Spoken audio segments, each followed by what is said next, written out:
Assalamualaikum warahmatullahi wabarakatuh. Alhamdulillah anak-anakku semuanya, kita dapat berjumpa kembali dalam pelajaran selanjutnya. Pada kesempatan hari ini kita akan belajar terkait dengan tema 1, selamatkan makhluk hidup, yaitu terkait dengan IPA, perkembangbiakan tumbuhan dan hewan. Selanjutnya anak-anakku, tujuan dari pembelajaran ini adalah siswa dapat membandingkan cara perkembangbiakan tumbuhan dan hewan. Yang kedua, siswa dapat memahami dan menyajikan karya tentang perkembangbiakan tumbuhan dan hewan. Oke, itu kita akan belajar terkait dengan perkembangbiakan tumbuhan dan hewan. Sekarang selanjutnya, apakah pengertian perkembangbiakan tumbuhan?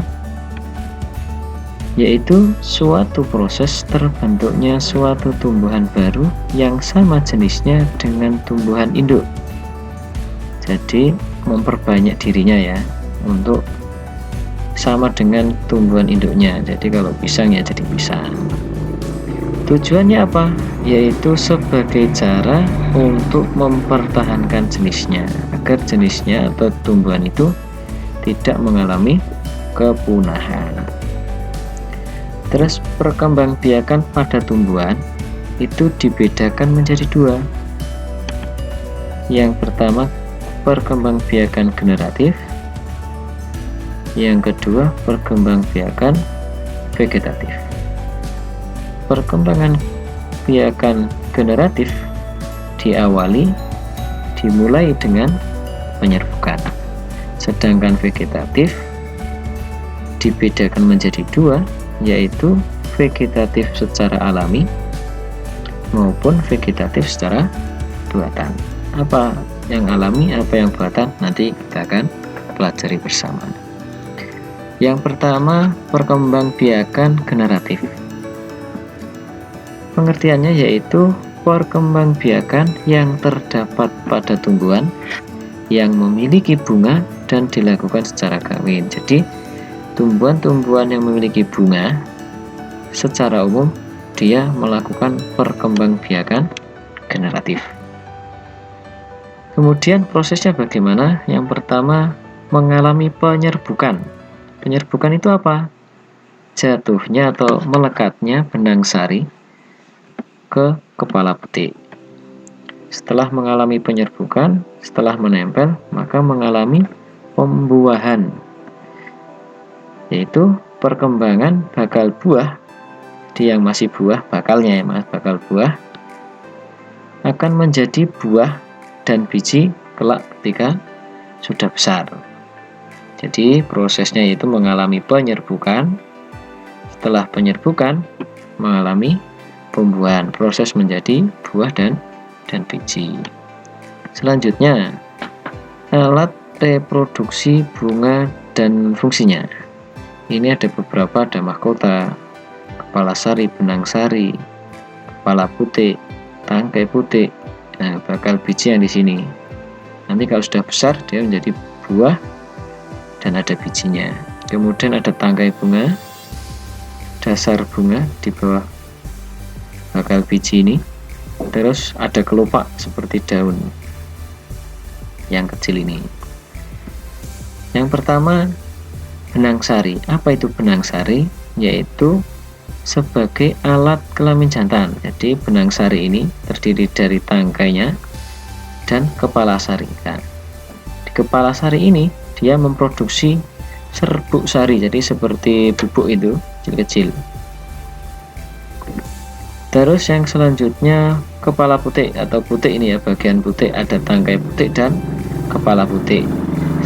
Putik berfungsi sebagai alat kelamin betina. Jadi Pak Nur kembali, ketika benang sari yang berada di kepala putik ini membuka, pecah atau sudah waktunya keluar, maka dia akan terbang atau menuju ke kepala putik. Kok bisa keluar? Pertama, karena ada bantuan angin. Yang kedua juga bisa karena ada bantuan serangga yang menghisap atau mendekat, biasanya menghisap madunya ya, di bunga, sehingga dia akan bergerak menuju ke kepala putik. Sehingga nanti akan terjadi pembuahan. Nah, ini kemudian bakal biji di sini. Selanjutnya mahkota. Apa itu mahkota? Lah, seperti ini. Bunganya itu yang warnanya bagus, kadang berwarna-warni, yaitu memiliki fungsi melindungi putik dan benang sari ketika kuncup. Jadi ketika ini masih belum berkembang, belum membuka, maka mahkota ini fungsinya adalah melindungi benang sari dan kepala putik. Selanjutnya kelopak. Kelopak itu seperti daun kecil tadi ya, yaitu berfungsi melindungi bunga ketika masih kuncup. Jadi ketika mahkota ini masih belum berkembang atau membuka, masih seperti kuncup menutup semuanya, maka yang melindungi adalah kelopak ini. Terus tangkai bunga. Tangkai bunga itu yang ini, yaitu tempat melekatnya antara mahkota bunga ya, antara mahkota bunga besar ini sekalian dengan bunganya. Jadi tempat ini melekatnya mahkota bunga. Sekarang jenis penyerbukan dalam perkembangbiakan tumbuhan secara generatif. Yang pertama, penyerbukan sendiri. Apa itu penyerbukan sendiri? Yaitu apabila serbuk sari dan putik berasal dari satu bunga itu sendiri. Maksudnya gini, jadi ketika benang sari ini jatuh menempel ke putik, itu terjadi di bunga, satu bunga itu sendiri. Di satu bunga ini ada putik, ada benang sari menempel ke putik dalam satu bunga itu sendiri. Itu dinamakan penyerbukan sendiri. Kemudian penyerbukan tetangga. Apabila serbuk sari jatuh pada kepala putik bunga lain, tetapi ya ini masih dalam satu tanaman. Jadi misalkan ini dia bercabang ya, ada dua bunga. Benang sarinya ini, benang sari ini dia terbang ke putik tapi bunga yang lain, tapi masih dalam satu tangkai atau satu tanaman. Nah, dinamakan penyerbukan tetangga.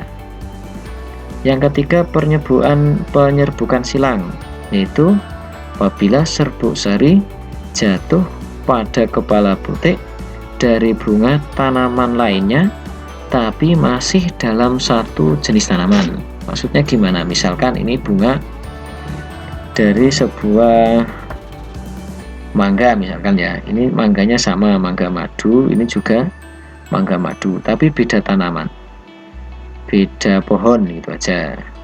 Terus putiknya ini terbang, benang sarinya ini terbang menuju ke putik bunga lain tetapi berbeda pohon, dengan catatan tadi masih satu jenis, sama-sama jenisnya. Misalkan tadi mangga madu A, ini mangga madu B. Mangga madu A, benang sarinya terbang karena bawa angin menempel di bunga mangga madu B, sama-sama mangga madu. Nah, itu disebut penyerbukan silang. Di beda tanaman tetapi jenisnya masih sama. Nah, ini yang terakhir yaitu penyerbukan bastar. Apabila serbuk sari jatuh pada kepala putik bunga lain yang sejenis tapi varietasnya berbeda. Contohnya gimana? Misalkan yang A ini beda tanaman ya, ini misalkan ini tadi bunga mangga madu A, sedangkan ini bunga mangga apa misalnya, mangga merah gitu aja. Jadi mangga madu A, ini mangga merah. Lah, bunga mangga madu ini tadi mengalami penyerbukan di tempat mangga merah. Ini mangga madu, ini bunga mangga madu, benang sarinya mengalami penyerbukan di butik mangga merah, bunga mangga merah. Nah, disebut penyerbukan pesta. Seperti itu. Jadi sama-sama mangganya tetapi jenisnya berbeda. Ini mangga madu tadi, yang ini mangga merah. Jadi itu dinamakan penyerbukan pesta. Oke, insyaallah demikian anak-anakku pertemuan pada kesempatan hari ini. Kita sudah belajar terkait dengan penyerbukan tanaman. Yang bagian pertama yaitu penyerbukan generatif pada tumbuhan. Besok kita akan bertemu kembali. Kita akan bahas terkait dengan penyerbukan vegetatif baik alami maupun nanti buatan. Insyaallah cukup sekian. Terima kasih. Semoga tetap semangat belajar di rumah. Assalamualaikum warahmatullahi wabarakatuh.